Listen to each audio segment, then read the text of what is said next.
بڑے گروپ والے ادھر آگے یہ بھائی آگے تشریف لے آئیں. عبداللہ عبد المالک، محمد ابو بکر ارشاد، محمد اسامہ مختار، محمد ثقلین اعظم، عبد الرحمن، محمد نادر علی، عفنان رضا.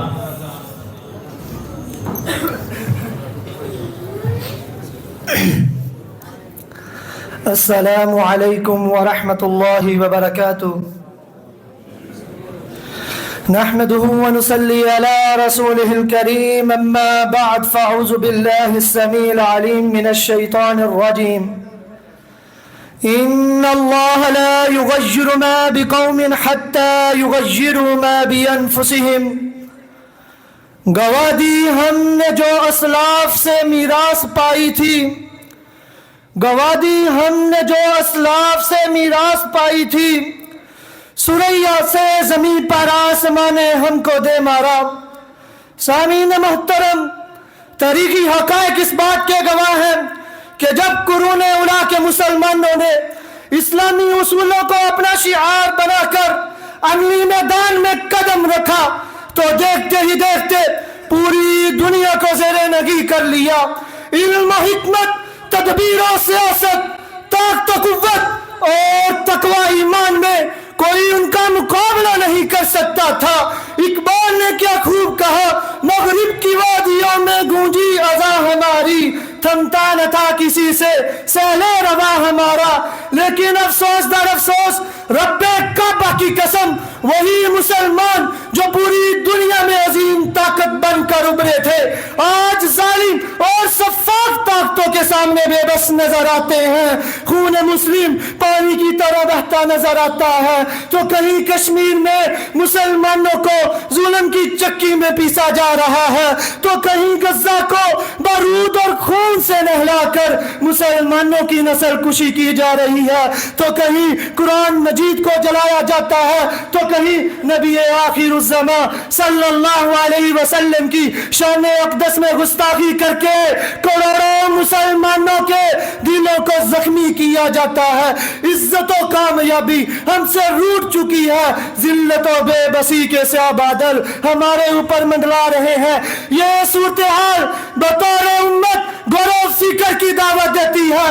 ہمیں سوچنا ہوگا کہ ہمارا خون اتنا سستا کیوں ہو گیا، ہماری عزتیں کمزوریوں میں کیوں بدل گئی، ہماری قوتیں کمزوریوں میں کیوں بدل گئی، ہم بے بسی کی تصویر کیوں بن گئے. اس کے بہت سے اسباب ہیں، جس میں سے بنیادی سبب قرآنی تعلیمات سے روگردانی ہے. وہ قرآن جو کامیابی کا ضامن تھا، ہم نے اس پر عمل کرنے کی بجائے اس کو پسے پش ڈال دیا. وہ معزز تھے زمانے میں مسلمان ہو کر، ہم خار ہوئے تار کے گراہ ہو کر. رسول اللہ صلی اللہ علیہ وسلم نے ارشاد فرمایا، ان اللہ یرفع بہذا الکتاب اقواما ویضع به آخرین. مسلمانوں کے زوال کی ایک بہت بڑی وجہ فرقوں میں بٹ جانا ہے.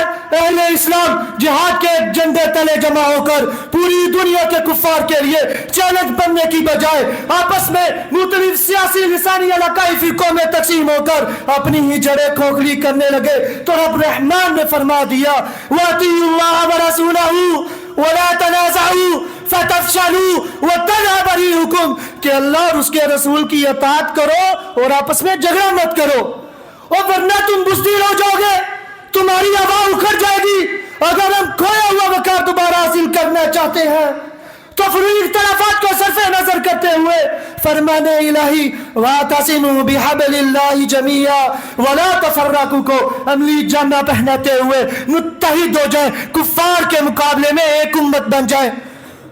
مسلمانوں کے زوال کی ایک بہت بڑی وجہ جذبہ جہاد سے غفلت ہے. جب تک مسلمان علم جہاد کو تھامے رکھا، اللہ رب العالمین کی نصرت اور مدد ان پر سایہ فکر رہی. لیکن کفار مسلمانوں کا نام سن کر کانپتے تھے، مرعوب ہو کر مقابلہ کیے بغیر جزیہ دینے کے لیے تیار ہو جاتے. لیکن جب مسلمانوں نے جہاد کو ترک کر دیا، جہاد کو چھوڑ دیا، تو رب العالمین جو جو لوگ جہاد کو چھوڑتے ہیں آپ صلی اللہ علیہ وسلم نے فرما دیا اذا تبایعتم بالعینا واخذتم اذناب البقر ورضیتم بالزر وترکتم الجہاد سلط اللہ علیکم ذلا لا ينزعه حتى ترجعوا الى دینکم. اگر ہم کامیابی حاصل کرنا چاہتے ہیں وجاہدوا فی اللہ حق جہادہ اور وقتلوہم حتی لا تکون فتنۃ کو عملی جمع پہنانا ہوگا. مسلمانوں کے زوال کا ایک بنیادی سبب جدید سائنسی علوم و فنون اور جنگی آلات سے غفلت ہے. افسوس ہمارے تعلیمی اداروں میں تعلیم کا مقصد ڈگری کا اصول صرف زیادہ تنخواہ اور شہرت کا اصول سمجھا جاتا ہے. مسلمانوں کے لیے اسلام کے لیے کام کرنے کا ذہن نہیں بنایا جاتا.